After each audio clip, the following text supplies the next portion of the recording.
এই প্যান্ডেল ভর্তি হতে পারে, হাজার হাজার লোকের সামনে কথা বলি, লাখ লাখ মানুষ হয়, কিন্তু আল্লাহর জন্য যদি ওই লাখ মানুষের জন্য কেবল লোক দেখানোর জন্য হয়, কোনো দাম নাই। আর এখানে যদি একজন দুইজন আল্লাহর জন্য কথা শুনতে আছে আর হেদায়েত নিব এই মনের প্রতিজ্ঞা হয়, তাহলে এইটাই আল্লাহর কাছে কবুল হতে পারে, ঠিক কি না? আমি এটা এই জন্য বললাম, আপনারা ভাইবেন না যে জামাই এখানে আসছে, লোক কম হয়েছে কি বেশি হয়েছে, কথা কেমন বলবে না। আমি 1 লাখ লোক থাকলেও যা বলতাম, এখানে যতটুকু আসছে ওই মানুষের সামনে অতটুকুই কথা বলে যাব। আপনারা সবাই চলে গেলেও মাইকালা যেতে পারবে না। আর আমার কথা আপনারা যতটুকু না শুনবেন, আগামী 3 দিনের মধ্যে এই কথা অন্তত পক্ষে 10 মিলিয়ন লোক শুনবে। এই যেইগুলো আছে দেখছেন না, মিনিমাম 10 মিলিয়ন লোক কথা, 1 কোটি লোক কথা শুনবে 3 দিনের মধ্যে। এদের ভিউ হয়ে যাবে সবার মিলায়। কারণ এরা যাত্রার ওয়াজ রেকর্ড করতে যায় না, ওরা জানে যে মানুষজন কার ওয়াজটুকু পছন্দ করে, বুঝে সুঝে ওরা যায়, ওদের আসা যাওয়ার খরচ আছে।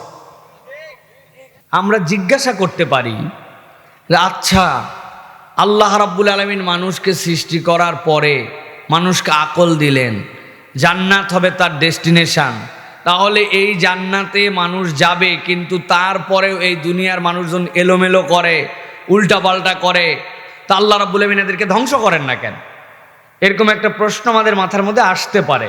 আল্লাহ মানে না, রসুল মানে না, ইসলাম মানে না, এদেরকে তো ধ্বংস করে দিলেই হয়।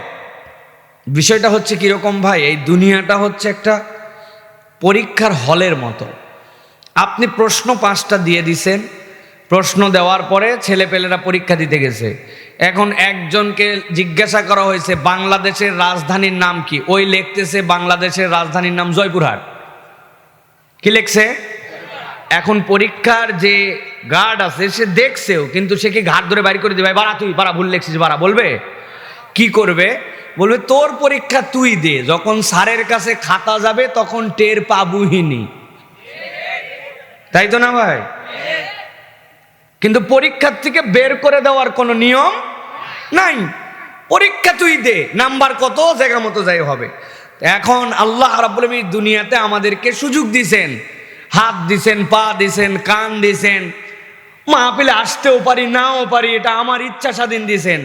কিন্তু জায়গা মতো যাওয়ার পরে যেদিন ফায়সালা হবে যে তোমার কোনো কাজ ছিল না, অন্যদিক ঘোরাফেরা করতে পারছো, মোবাইলে এদিক টেদিক ঠেলে ঠেলে তুমি ঘন্টাকে ঘন্টা পার করতে পারছো, মাহফিলের নাম করে বের হয়ে এসে তুমি পাঁপড় খাইছো, চানাচুর খাইছো, আড্ডাবাজি করছো, কিন্তু যেই বিয়ের বরের উদ্দেশ্যে মাহফিলের আয়োজন, তুমি ওখানে ঢুকো নাই।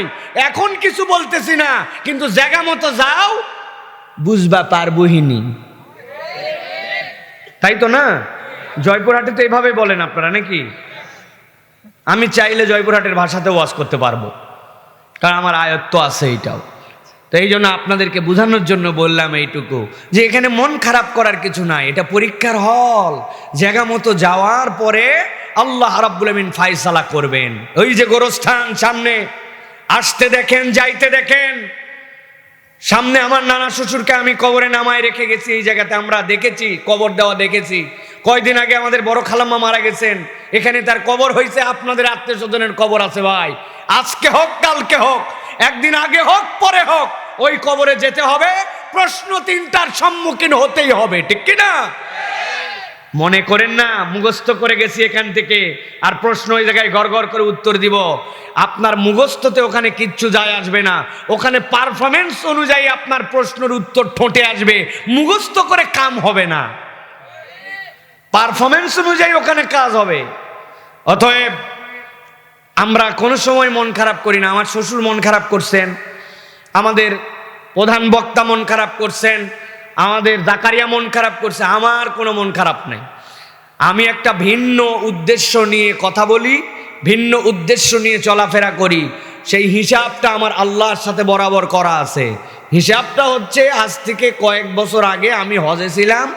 হজে থাকা অবস্থাতে আমার বাড়ির পাশেই গাবতলী হাট, গাবতলী হাটে একটা গরু উঠছিল কুরবানির, গরুর দাম 20 লাখ টাকা। কত দাম? গরুর মালিকের নামও মনে আছে আমার, সুন্দরী বেগম, মহিলার গরু। আমি তো 20 লাখ টাকার গরু কিনে কুরবানি দেওয়ার মতো আমার সামর্থ্য নাই। কিন্তু চিন্তা করছিলাম, আহারে যদি হজে না থাকতাম, মাত্র 5 টাকা খরচ, যাই অন্তত গরুটা দেখে আসতাম। 20 লাখ টাকার গরু দেখারও সৌভাগ্য লাগে কি ভাই? আজকে আপনাদের নতুন হাট ছিল, গরুর হাট। আমি একবার সকালবেলার দিকে আসছিলাম মোটরসাইকেল নিয়ে, বাবার গাড়ি নিয়ে। তো আসার সময় দেখি এত সুন্দর সুন্দর গরু এই হাটে উঠে রে ভাই, যেই গরু দেখি সেইটাই পছন্দ হয়। আমার না, আমার 3 মেয়েরও পছন্দ হয়। গরুগুলো এত সুন্দর।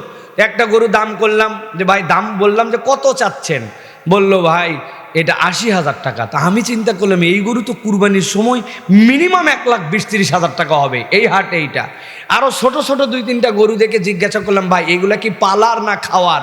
বলছে হুজুর এগুলা লটপটি খাওয়ার গরু। তা আমি আসলে বুঝি নাই লটপটি খাওয়ার গরু আবার কি হয়। তো তখন পাশ থেকে একজন বলছে, হুজুর গরুর গোশত গুলো এত নরম হবে যে এইগুলা ওই জন্য বুঝাইছে যে লটপটি খাওয়ার গরু, এত উন্নত গরু। তো এখন 20 লাখ টাকা দামের গরু। তা আমি তো আর দেখতে পাই নাই, পরে শুনছি ওই গরু দামাদামি করে 15 লাখ টাকায় বিক্রি হয়েছে। যেই লোক কিনছে ওই লোকের বাড়ি গুলশান, ওই লোক আবার 35,000 বা 30,000 টাকা দিয়ে একটা ট্রাক ভাড়া করছে, করে ওই গরু নিয়ে গেছে তার গুলশানের বাড়িতে। আর ঠিক ধরেন ওই হাটেই গত বছর এক ভ্যানওয়ালা নিয়ত করছিল, আল্লাহ মাসায় রাখলে আগামী বছর আমি একটা কুরবানি দিব। তো বেচারি ওই গরু ছাগল কেনার জন্য টাকা পয়সা জড়ো করতে করতে দেখে 10,500। কুরবানির হাটে আসছে শেষ হাট, কেইসা গরম হাট। আসার পরে দেখে 10,500 টাকায় কোনো ছাগল হয় না। যা হয় ওটার নাম ছাগল না, ওটা জয়পুরহাটের ভাষায় ঠর মরা। কি ভাই আপনারা একটু কথাবার্তা বলেন? হ্যাঁ, ঠর মরা। তা এখন ওই ছাগল কিনছে, কিনে টিনে কোনো রকমে দাঁতা মাথা দেখে কিনে এখন ভ্যানের মধ্যে নিজের ভ্যানেই উঠাইছে। উঠানোর পর চিন্তা করছে নিয়ে যেতে লাগে, এই ছাগল দেখে কে যে আবার বলে যে এই মরা ছাগল করতে আনলি। এই লজ্জায় কোমর থেকে গামছা খুলে উপর দিয়ে আস্তে করে ঢাকায়া ওই ছাগল নিয়ে গেছে।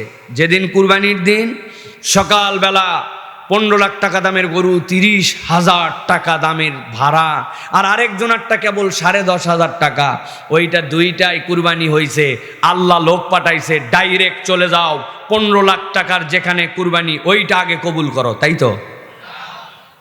ভালো করে বুঝে থাকেন। আল্লাহ কোরআনে বলছেন, লা ইয়ানালাল্লাহু লুহুমুহা ওয়ালা দিমাউহা ওয়ালাকিন ইয়ানালুহুত তাকওয়া মিনকুম। আল্লাহ তোমার রক্তও দেখেন না, গোশতও দেখেন না। আল্লাহ দেখেন, আল্লাহ অন্তর নিয়ে আল্লাহর কাছে কে আসছিল। আল্লাহ চাইলে 15 লক্ষ টাকা দামেরটাও কবুল করবেন, আল্লাহ চাইলে 10,500 টাকা দামেরটাও কবুল করবেন। কিন্তু আল্লাহ দেখতে চান অন্তর নিয়ে কে আসছিল। এই প্যান্ডেল ভর্তি হতে পারে, হাজার হাজার লোকের সামনে কথা বলি, লাখ লাখ মানুষ হয়, কিন্তু আল্লাহর জন্য যদি ওই লাখ মানুষের জন্য কেবল লোক দেখানোর জন্য হয়, কোনো দাম নাই। আর এখানে যদি 1জন 2জন আল্লাহর জন্য কথা শুনতে আছে আর হেদায়েত নিব এই মনের প্রতিজ্ঞা হয়, তাহলে এইটাই আল্লাহর কাছে কবুল হতে পারে। ঠিক কি না?